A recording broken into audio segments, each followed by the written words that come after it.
Welcome to prep Navodaya. Previous year questions की series में आप सभी का हार्दिक स्वागत है। प्यारे बच्चों, आज की वीडियो में हम लोग 2010 में पूछे गए कुछ प्रश्नों को डिस्कस करेंगे। क्वेश्चन नंबर 51, 16,813 को अंकों में किस प्रकार व्यक्त किया जा सकता है? तो क्या बोला जा रहा है? 16 लाख यानी 16 लाख। लाख के लिए हम लोग कॉमा दे देंगे।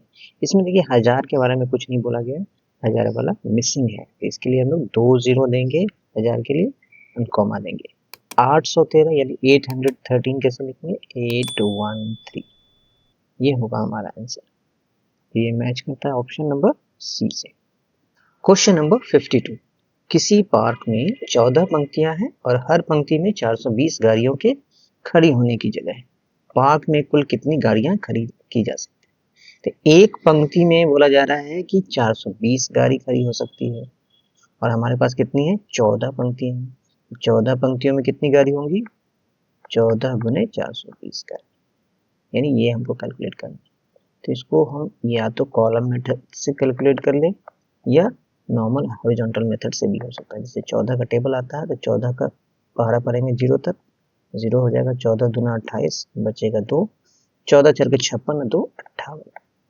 इस तरह से भी आप कर सकते हैं या फिर नॉर्मल कॉलम मेथड से।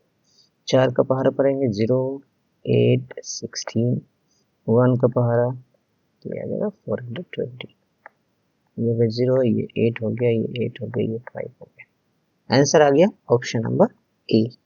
क्वेश्चन नंबर 53, एक संख्या है जिसका मान 50 से कम है, जो 7 का गुणक है, जिसके 3 घटक है, वो संख्या कौन सी है? गुणक मीन्स मल्टीपल और घटक मीन्स हो गया फैक्टर। तो बोल रहा है इसका वैल्यू 50 से कम होना चाहिए, तो इसमें जो 50 से कम है उसको हम लोग रहने देंगे और जो 50 से ज्यादा, जैसे ये वाला, ये कैंसल आउट हो गया। अब बोला 7 का गुणक है, देखिए ये 7 का मल्टीपल है, 7 दूना 14, 7 6 का 42, 7 7 49, तीनों पॉइंट अभी तक वैलिड है।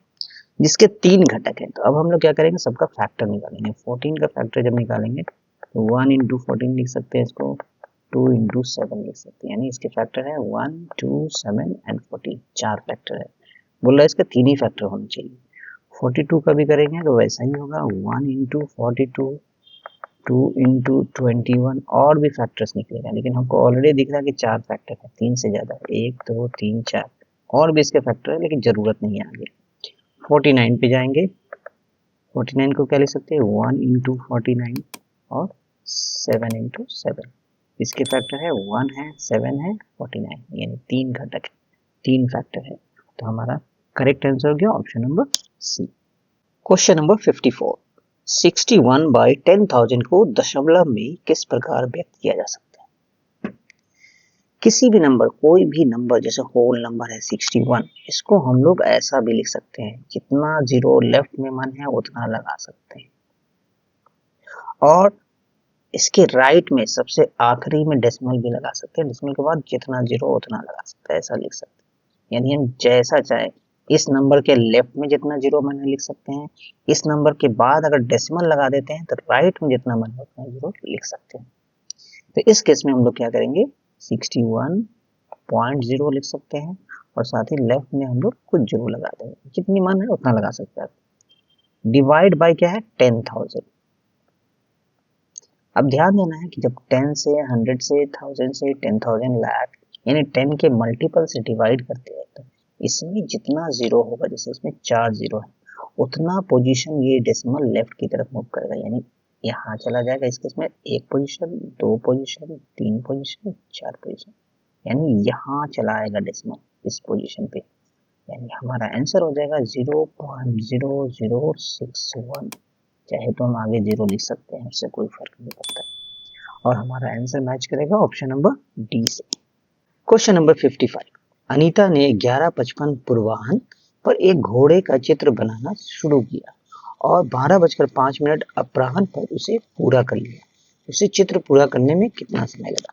पूर्वाह्न का मतलब होता है दोपहर 12 बजे से पहले, पहले यानी एएम, और अपराह्न का मतलब होता है दोपहर 12 बजे के बाद, यानी ये पीएम। यानी स्टार्ट किया 11:55 AM में और कंप्लीट कर लिया 12:05 PM में। और इन दोनों के बीच क्या एक टाइम होगा, वो होगा दोपहर का 12 बजे, इसको लिखते हैं 12 PM। इन दोनों के बीच में कितना मिनट है, 5 मिनट है, और यहाँ से यहाँ भी 5 मिनट है, तो टोटल टाइम कितना लगा, 10 मिनट। यानी हमारा आंसर हो जाएगा ऑप्शन नंबर सी। प्यारे बच्चों, आज की वीडियो यदि पसंद आई हो तो इसे लाइक करें, अपने दोस्तों के साथ शेयर करें एवं इस चैनल को सब्सक्राइब जरूर करें। धन्यवाद।